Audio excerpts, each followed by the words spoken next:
So there's a question which says, is it possible to clear all 13 exams by having a job, or is it necessary to start working in the actual field after clearing a certain number of papers to clear the remaining exam? So ideally, you should clear the initial four exams, the CM1, CM2, CS1, CS2. They are very mathematical and very demanding exams. So I personally recommend that you clear those exams before you take up a job. It is still possible that you take up a job and clear those exams later. But the recommendation is that if you clear those exams and take up a job, it becomes much easier for you. The remaining exams are not so mathematically demanding.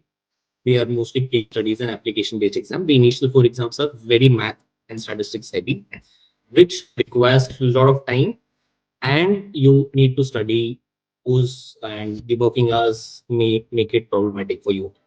So if you have very long working hour, then uh, clearing those papers will become very challenging.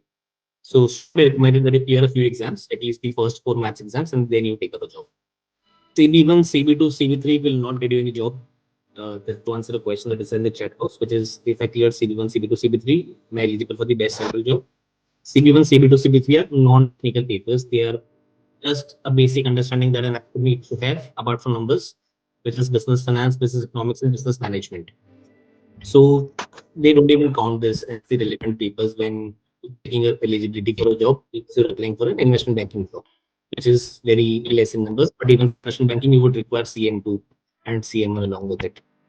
So without clearing the first four exams, or at least a few of those first four exams, CM1, CM2, CS2, it's very difficult to get the good opportunities for yourself. So don't even think of appearing for CB1, CB2, CB3 first. Focus on the core mathematical and statistical papers initially.